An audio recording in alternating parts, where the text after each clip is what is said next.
కోటేశ్వర గారు, ముందుగా మీరు చెప్పండి, దక్షిణాదిలో హిందీకి వ్యతిరేకంగా భాషోద్యమం ఎప్పటి నుంచో జరుగుతుంది. తాజాగా ఈ వివాదం కేంద్ర ప్రభుత్వం వర్సెస్ ఆయా రాష్ట్రాల మధ్య వారుగా సాగుతున్న పరిస్థితి భాష స్వర్ణోత్సవ వేడుకల సందర్భంగా రచ్చకు తెరలేపుతోంది. రాజభాష స్వర్ణోత్సవాలపై ఎందుకు రాజకీయ రగడం మొదలైంది? కోటేశ్వర గారు, ఇప్పుడు భాష అనేటువంటిది ఒక సున్నితమైనటువంటి అంశం. హిందీతో సహా ఏ భాషను ఎవ్వరూ వ్యతిరేకించడం లేదు. బలవంతంగా రుద్దొద్దు అని మాత్రమే చెప్తున్నారు, అభ్యంతరం చెప్తున్నారు తప్ప ఆ బలవంతంగా రుద్దొద్దు అన్న దాన్ని వ్యతిరేకతగాను లేదా మరో విధంగాను చిత్రించడం అనేటువంటిది గర్హనీయమైనటువంటి విషయం. ఒకవేళ దక్షిణాది వారు ముఖ్యంగా తమిళనాడులో ఆ విధంగా వ్యతిరేకిస్తున్నారు అనుకుంటే, మరి మహారాష్ట్రలో ఉన్నటువంటిది బీజేపీ ప్రభుత్వం. ఆ బీజేపీ ప్రభుత్వమే అక్కడ హిందీ భాష అమలు గురించి ఇచ్చినటువంటి జీవో మీద మరి అక్కడ తలెత్తినటువంటి విమర్శలతోటి మరి అదే ప్రభుత్వం తానిచ్చినటువంటి జీవోను తాను వెనక్కి తీసుకున్నది. ఎందుకు జీవో ఇచ్చినట్టు, ఎందుకు వెనక్కి తీసుకున్నట్టు, ఎందుకు మహారాష్ట్రలో ఉన్నటువంటి ప్రతిపక్షాలు వ్యతిరేకించాయి లేదా వివిధ సంస్థలు వ్యతిరేకించాయి అనేటువంటిది ప్రతి ఒక్కరు ఆలోచించాలి. 1వ తరగతి నుంచి 5వ తరగతి వరకు గతంలో హై స్కూల్ స్థాయిలో లేకపోతే ఆ పైన హిందీ ఉన్నమాట వాస్తవం. మరి 1వ తరగతి నుంచి హిందీని బలవంతంగా మాతృభాషతో పాటు నేర్పాలనేటువంటి ఒత్తిడి ఎందుకని మహారాష్ట్ర బీజేపీ ప్రభుత్వం తీసుకుంది, ఎందుకు ఉపసంహరించుకుంది? అందుకని ఏది కూడా బలవంతంగా ఏ భాషని బలవంతంగా రుద్దకూడదు అనేటువంటి తప్ప ఇక్కడ హిందీని వ్యతిరేకించడం లేకపోతే ఇంకొక భాషను వ్యతిరేకించడం ఆ విధమైనటువంటి చిత్రీకరణ చేస్తే అది సమస్యని తప్పుదారి పట్టించేటువంటి వైఖరి తప్ప మరొకటి కాదు. రెండవది, దేశంలో ఏ భాష మాట్లాడే వాళ్ళు ఎంతమంది ఉన్నారు, ఏమిటి అనేటువంటి దాన్ని కూడా చూడాలి.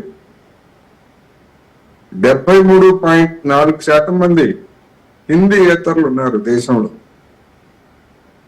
73.4% మంది హిందీ మాతృభాష కానిటువంటి వాళ్ళు. ఇది నేను చెప్పేది నా సొంత బుర్రల నుంచి చెప్పేది కాదు. 2011 జనాభా లెక్కల ప్రకారం హిందీ భాష మాట్లాడేటువంటి వాళ్ళు కేవలం 26.6% మాత్రమే. ఓకే, అంటే 4వ వంతుకి కొంచెం ఎక్కువ. మరి 4వ వంతుకి కొంచెం ఎక్కువగా ఉన్నటువంటి వాళ్ళ భాషని దేశం మొత్తం మీద ఎందుకు రుద్దాలనుకుంటున్నారు అనేటువంటిది ఇక్కడ సమస్య. అందువలన ఒకే మతం అంటారు, ఒకే భాష అంటారు, ఒకే దేశం అనే పేరుతోటి ఎజెండాని ముందుకు తీసుకొస్తున్నారు కనుకనే ఆ బీజేపీ పాలనలోనే మరి ఆ విధమైనటువంటి ఇది వ్యతిరేకత వచ్చింది.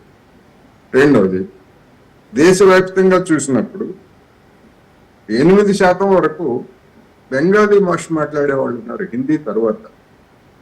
ఆ తర్వాత మరాఠీ ఎక్కువ మంది మాట్లాడతారు. ఆ తర్వాత మరాఠీకి దగ్గరగా కొద్ది పాయింట్లు 2 పాయింట్లు తేడాతోటి తెలుగు మాట్లాడేటువంటి వాళ్ళు ఉన్నారు. మరి ఇటువంటి భిన్నమైనటువంటి భాషా సంస్కృతులు ఉన్నటువంటి దేశంలో ఒక భాషని బలవంతంగా ఎందుకు రుద్దాలి అనేటువంటిది ఒకటి.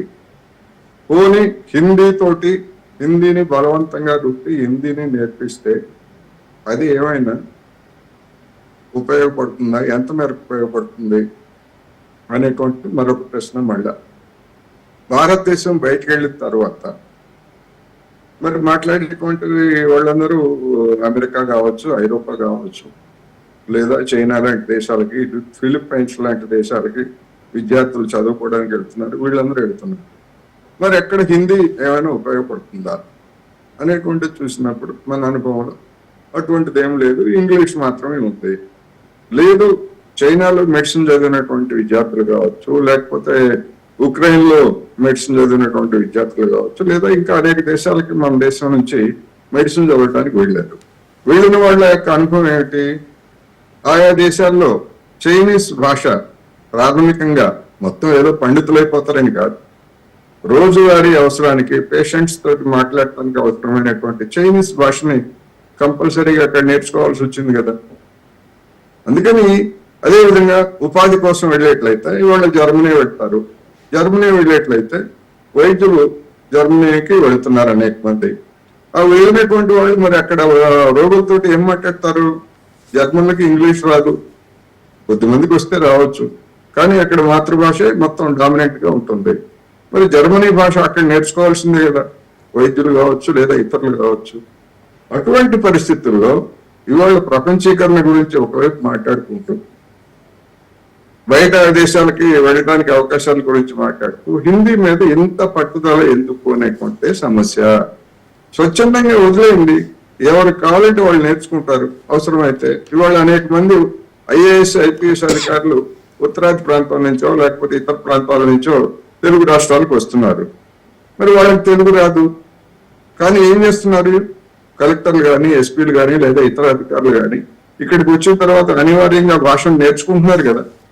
అదేవిధంగా తెలుగు ప్రాంతాల వాళ్ళు కావచ్చు లేదా దక్షిణాది ప్రాంతాల వాళ్ళు కావచ్చు, వాళ్ళు కూడా అవసరమైతే భారతదేశంలో ఇతర రాష్ట్రాలకు వెళ్ళినప్పుడు హిందీ కావచ్చు, భోజ్పురి కావచ్చు, రాజస్థానీ కావచ్చు, గుజరాతీ కావచ్చు నేర్చుకుంటారు. బలవంతం ఎందుకు చేయాలనేది నా ప్రశ్న. అయితే కోటేశ్వరరావు గారు, దేశ భద్రత కోసం, పటిష్ట కోసం దేశం మొత్తం ఒకటే లాంగ్వేజ్, ఒక భాష ఉంటే బెటర్ అనేది కొందరి వాదన. కొందరి వాదన అది ఎందుకని? భద్రత ఏమిటి? హిందీ మాట్లాడితేనే భద్రత ఉంటుందా? ఇది విచిత్రమైనటువంటి వాదన. దేశ భద్రత బలవంతంగా రుద్దుతారా? బలవంతంగా ఎలా రుద్దుతారు? ఎట్లా వస్తుంది?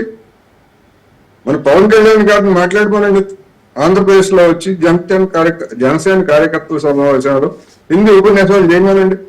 మొత్తం జనసేన కార్యకర్తలందరినీ హిందీ వచ్చేట్టుగా చేసి మొత్తం దేశ రక్షణకి సైనికులుగా పంపించమనండి, తెలుస్తుంది. సాధ్యమవుతుంది అసలు ఎక్కడన్నా? ఇంత విస్తారమైనటువంటి దేశంలో బలవంతంగా ఆయనే చేయమనండి. పెద్దమ్మ భాష అంటున్నారు కదా, రేపటి నుంచి వెళ్ళి ఆంధ్రప్రదేశ్ లో మొత్తం హిందీలో జనసేన కార్యకర్తలందరినీ హిందీలో తీర్చిదిద్దుకోనండి. ఆయనకి చిత్తశుద్ధి ఉంటే చెప్పొచ్చు, కబుర్లు చెప్పొచ్చు. మొత్తం గతంలో అదే హిందీ గురించి అదే పవన్ కళ్యాణ్ ఏం మాట్లాడారు, అదే కేంద్రం గురించి అదే బీజేపీ గురించి పవన్ కళ్యాణ్ ఏం మాట్లాడారు, అదే లౌకికవాదం గురించి అదే సామ్యవాదం గురించి అదే బీజేపీ భావజాలం గురించి ఏం మాట్లాడారు, ఇప్పుడేం మాట్లాడుతున్నారు? అంటే ఎప్పటికయ్యేది అప్పటిగా మాట్లాడి తప్పించుకు తిరుగువాడు కన్నుడు సుమతి అన్నట్టుగా సుమతి శతకారుడికి ఆ రోజు కనుక పవన్ కళ్యాణ్ ఉంటే పవన్ కళ్యాణ్ పేరుతోనే పద్యాలు రాసిండేవాడు. ఎందుకు ఈ వంచన? ఎందుకు? నీ అభిప్రాయం ఉంటే నువ్వు చూసుకో. నీ బీజేపీని బలపరచాలనుకుంటే బలపరచు, మోయాలనుకుంటే మోయి. కానీ ఈ విధమైనటువంటి నిన్నొక మాట ఇవాళ ఒక మాట రేపు మళ్ళా మాట మార్చడనేటువంటి గ్యారెంటీ ఏముంది? క్రెడిబిలిటీ ఏంటని ఇది నా ప్రశ్న.